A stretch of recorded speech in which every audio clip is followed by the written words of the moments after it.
Assalamu alaikum.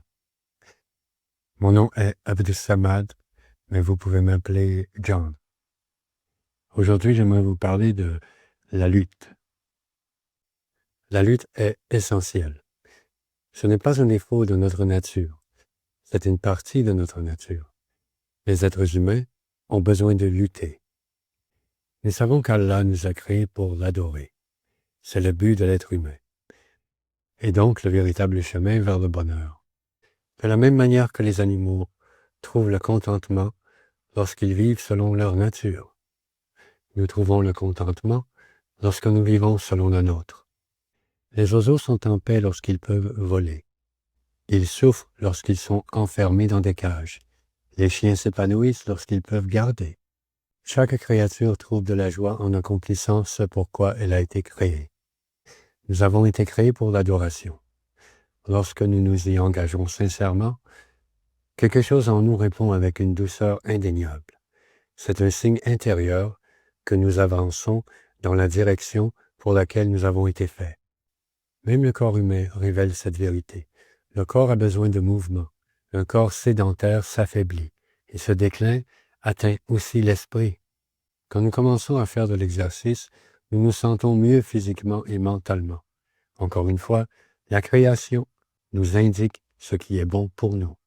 Mais il faut se rappeler, ce monde est un lieu d'épreuve, un espace où l'effort a un sens. L'une des illusions les plus destructrices de l'époque moderne est la croyance que la vie devrait être confortable en permanence. Cette vie n'est pas le paradis. Le paradis est pour l'au-delà. Cette vie est un espace d'entraînement où nous grandissons à travers la difficulté. L'effort, le djihad, dans son sens le plus profond, est indispensable. Tout comme le corps se dégrade sans effort physique, le cœur et l'âme déclinent sans effort spirituel. Le grand djihad, la lutte contre le nafs, c'est le travail de le dompter, de le maîtriser. Comme le Bouddha a dit dans le Dhammapada, celui qui sait maîtriser lui-même a remporté une victoire bien plus grande que celui qui conquiert le monde. Et celui qui conquiert le monde, sans s'être maîtrisé lui-même, n'a rien conquis. Nous devons nous familiariser avec l'effort. Sans effort, il n'y a aucun progrès. Le nafs résiste naturellement à cela. Il préfère le confort, évite la discipline et déteste faire ce qu'il n'a pas envie de faire. La vie moderne, avec sa facilité, sa commodité et sa technologie, nourrit cette tendance. Tout devient plus léger, plus simple, plus rapide. Je me souviens qu'à l'école, on nous avertissait que si nous dépendions des calculatrices, nous perdrions notre capacité à faire du calcul mental. Cela s'est avéré vrai.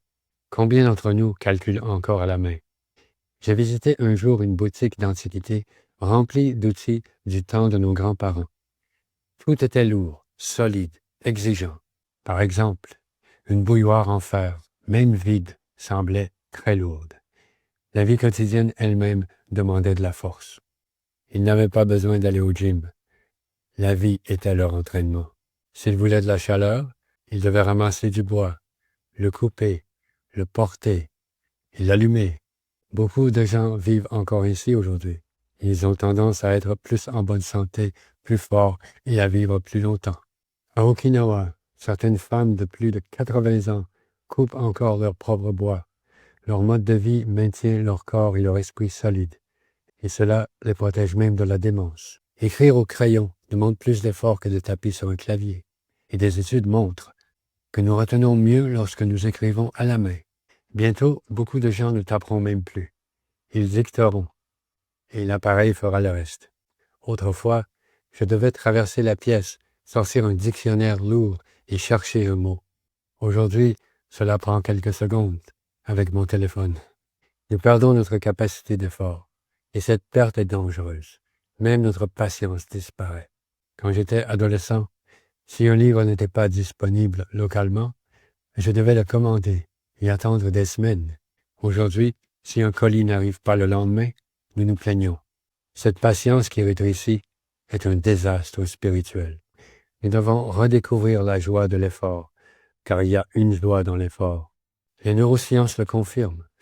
Le cortex singulaire moyen antérieur, la partie du cerveau liée à la volonté, à la motivation, et a la capacité de faire des choses difficiles, se développe lorsque nous agissons contre nos impulsions, lorsque nous nous dépassons, lorsque nous allons jusqu'au bout, malgré la résistance. Chez les personnes qui évitent l'effort, cette région s'atrophie.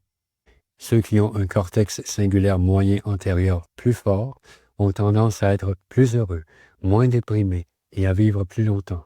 Ceux qui souffrent de dépression sévère et ceux qui mettent fin à leur jour montrent souvent une atrophie marquée dans cette région.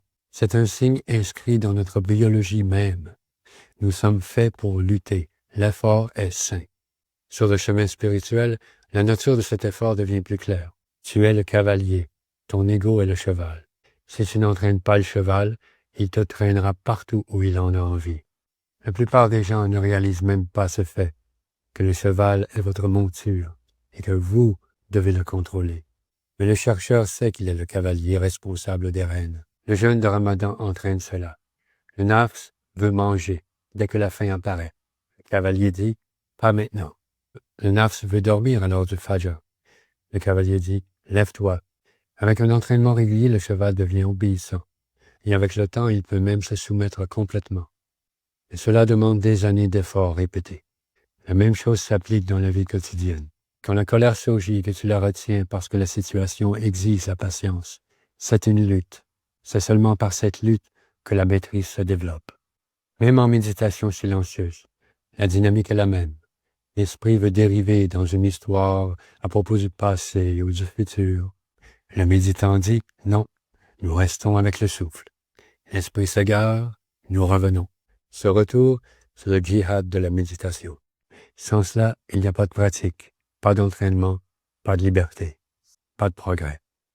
Le chemin spirituel est le chemin de la lutte, s'abstenir de ce qui est interdit, faire ce qui est vertueux, agir même quand on n'en a pas envie. Chaque acte renforce la volonté. Chaque acte te fait grandir. C'est cela le djihad.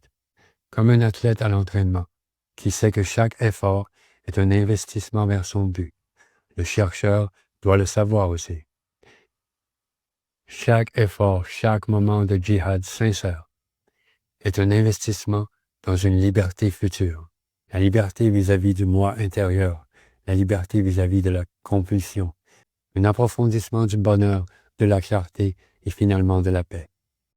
Alors la prochaine fois que tu n'as pas envie de faire quelque chose que tu sais devoir faire, fais une pause et souviens-toi, en faisant cet effort, tu fais un pas concret vers une plus grande liberté intérieure. Tu deviens plus fort. L'athlète qui soulève des poids ressent de la douleur, de la tension, et pourtant, il n'en est pas attristé. Il s'entraîne avec joie, parce qu'il sait que l'effort est en train de le façonner en celui qu'il souhaite devenir. Nous devrions aborder notre effort spirituel avec la même joie.